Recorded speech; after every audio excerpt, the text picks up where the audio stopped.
Bonjour, bienvenue dans la série sur les échecs. Nous attaquons le pion isolé. Alors, tout joueur d'échecs constate souvent combien de difficultés peut lui causer un pion qui se trouve relativement loin des autres et qui ne peut être défendu par aucun autre pion.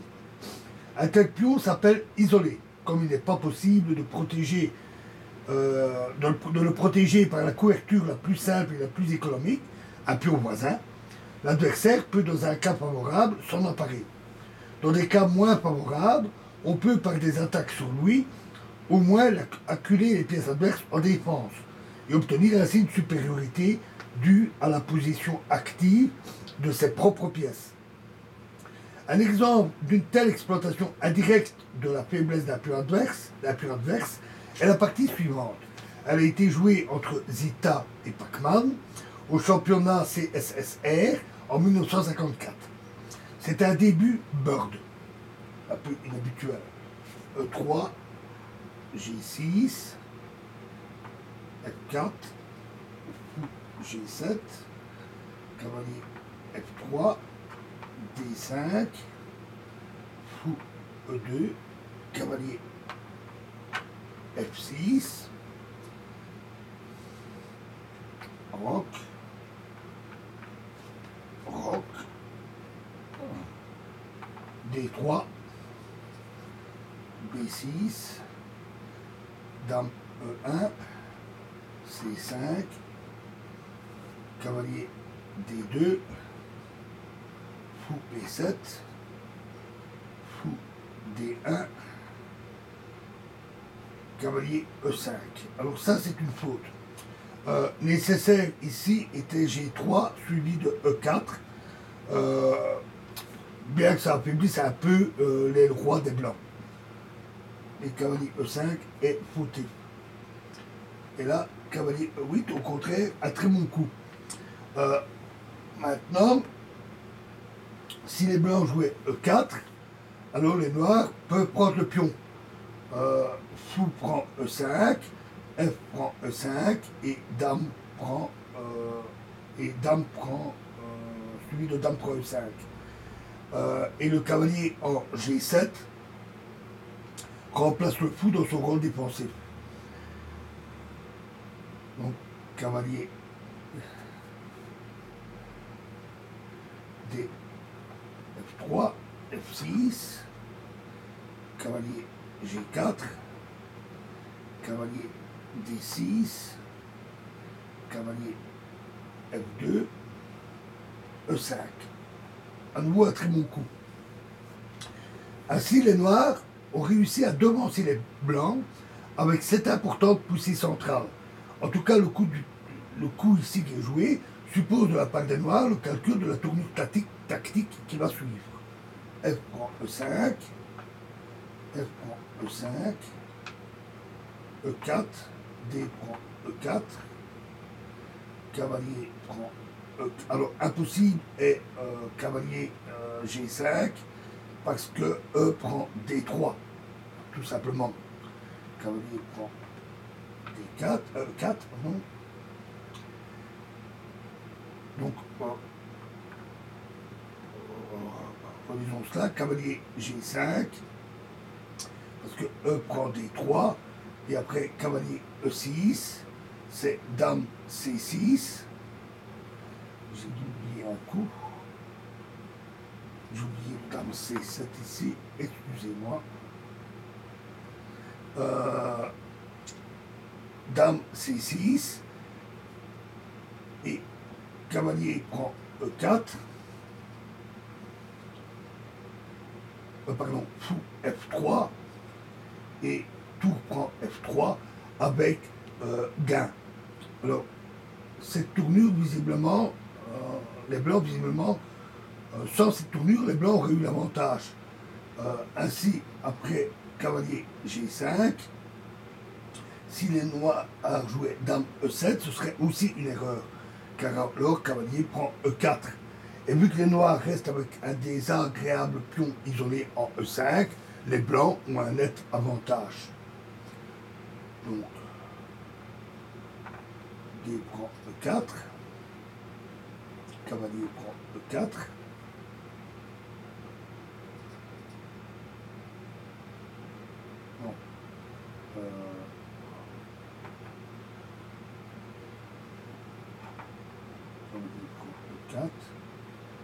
cavalier prend E4, D prend E4. Alors, on voit qu'au centre de l'échiquier, on a chacun un pion isolé. Les blancs ont un pion isolé ici, il ne peut pas être défendu par un autre pion, et les noirs ici, et ils se bloquent mutuellement. Après une analyse approfondie, on constate que le pion E4 est beaucoup plus faible que le pion E5. La raison en est que les pièces noires sont extrêmement bien placées, aussi bien pour protéger leur propre pion isolé par la dame C7, le fou G7, que pour attaquer celui de l'adversaire, le fou B7, et éventuellement cavalier en D7, puis en F6. En revanche, les pièces blanches sont loin d'être aussi efficaces. Par exemple, si les blancs achèvent de se développer par B3 et fou B2, ils autorisent une autre attaque désagréable sur le pion E4 par tour F4. Maintenant, les noirs doivent empêcher un regroupement des pièces blanches qui comblerait ce défaut et occuper l'adversaire par une attaque sur le pion E4. H6, un très bon coup, qui prévient une tournure désagréable après cavalier D7, serait cavalier G5, avec du contre-jeu pour les noirs, pour les blancs, donc H6. Alors, les tentatives d'attaque sur le roi échouent à cause de la faiblesse du pion E4. Par exemple, sur cavalier H4, c'est tour prend F1, dame prend F1 et dame F7, tout simplement, avec un net avantage des noirs. Mais les blancs auraient dû rechercher maintenant une activation de leurs pièces par fou E2. Par exemple, après C4, ce serait dame B4.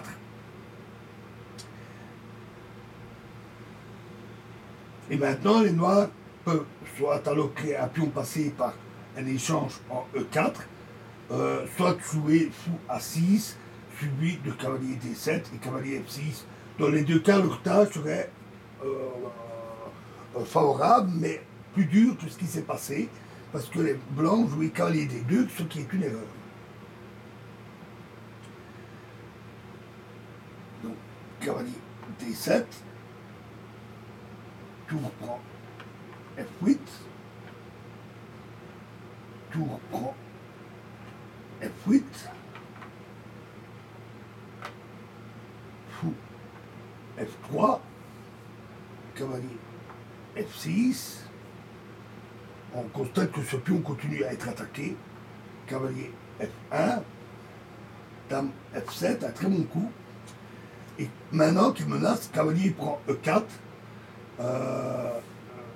et même après fou D2, ce cavalier prend E4 reste très bon. Donc cavalier G3 sur protection oblige, dame C4, dame C3. Alors par leur dernier coup, les noirs ont amélioré la position des pièces, et si il y avait eu le passif C3 tour D8, les blancs n'auraient pratiquement plus de bons coups. Donc Zeta a décidé d'échanger les dames, pensant qu'il ne sera pas très facile en échange de la faiblesse du pion C3, en C3, d'activer les pièces. Dame prend C3, B prend C3.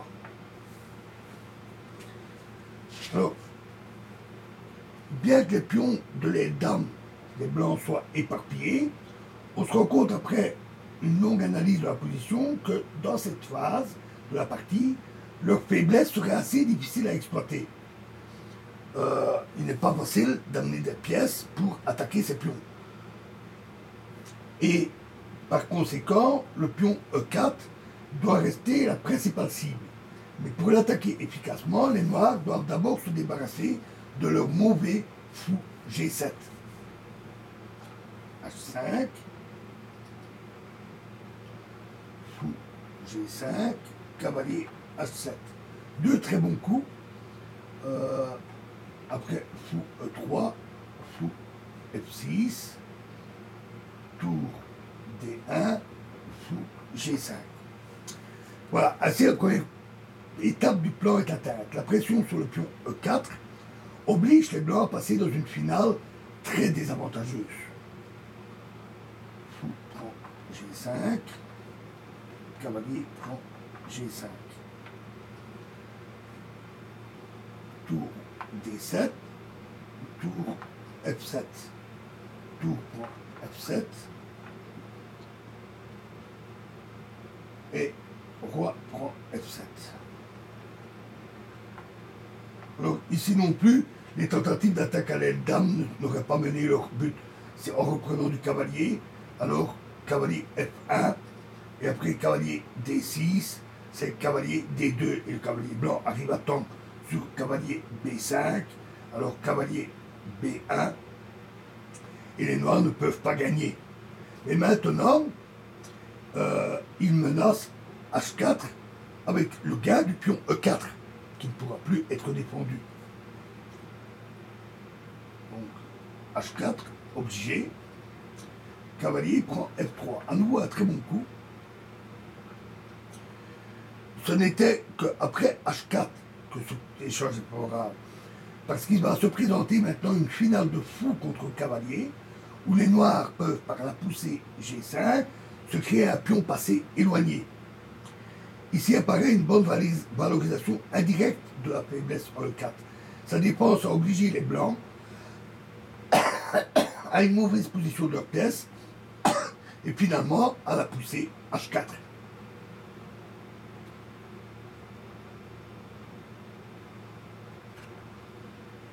G3 et poussée 8. Très bon coup. Alors pas immédiatement G5, parce que alors cavalier F5. Donc d'abord fou C8. Alors ce qui va suivre appartient au domaine des finales. On ne va pas le voir trop en profondeur, mais il contient encore quelques tournures assez intéressantes. Nous sommes sur la peine de l'étudier attentivement. Donc roi F2, maintenant oui G5, H prend G5, roi G6, cavalier F1. Alors, une grave erreur maintenant serait roi prend G5, parce qu'alors C4 et c'est nul. Parce que le fou ne sait plus passer, le roi peut défendre facilement le pion, et le roi noir ne sait plus passer non plus. Donc, fou E6 d'abord. A3, maintenant, oui, roi prend G5, fou A2. Encore un très bon coup. Alors, ce barrage volontaire devant le fou est la seule bonne continuation. Par exemple, si les noirs avaient joué H4, alors C4 et cavalier, le cavalier en D5, bien en D5, et les noirs ne peuvent plus gagner. Alors, C4. Alors, ça facilite le gain des noirs. Bien que la partie, de toute façon, est perdue. Étant donné le fort pion passé. Par exemple, sur... j'ai oublié le cavalier E3, excusez-moi. Par exemple, sur cavalier D5 directement, alors c'est simplement fou prend D5, E prend D5, B5, roi G3, roi F6, roi H4, roi E7, roi prend H5, roi D6, roi G5, roi prend D5, roi F5 et A5. Et les blancs gagnent facilement. De même sur roi G3, c'est H4 échec, roi F2, H3, roi G3, H2, roi prend H2 et roi F4. Et le roi blanc est coincé à droite. Et après cavalier G4, c'est fou E6 avec un gain. Il y a encore d'autres variantes possibles. Hein. Donc, ici, ils ont donc joué C4. H4, cavalier G4, roi F4, cavalier E3, H3. Alors, évidemment, après cavalier D5 échec, c'est roi G5 et les blancs perdent quoi qu'il passe. Ils ont joué A4. Avec ce coup, les blancs tentent d'éviter le dernier coup de la variante finale de pion. Roi G5. Alors, c'était le coup qui était sous enveloppe, c'est-à-dire qu'ils ont joué les 40 coups et le prochain coup des noirs était mis sous enveloppe pour la reprise de la partie. Et bien sûr, les noirs optent pour la répétition des coups afin de pouvoir se préparer à fond pour la suite. Cavalier G4, roi F4, cavalier E3, fou B1. Alors, prématuré aurait été H2, parce qu'alors cavalier D5 échec, roi G5, roi G2, fou prend C4, et roi prend H2, et après fou prend D5, c'est E prend D5. Et la finale de pion est une étude, devient une étude de nullité. Mais les blancs noirs jouèrent fou B1, et c'est fini. Les blancs ont abandonné. Par exemple, sur cavalier D5 échec, roi G5, cavalier E3, H2. Ou alors sur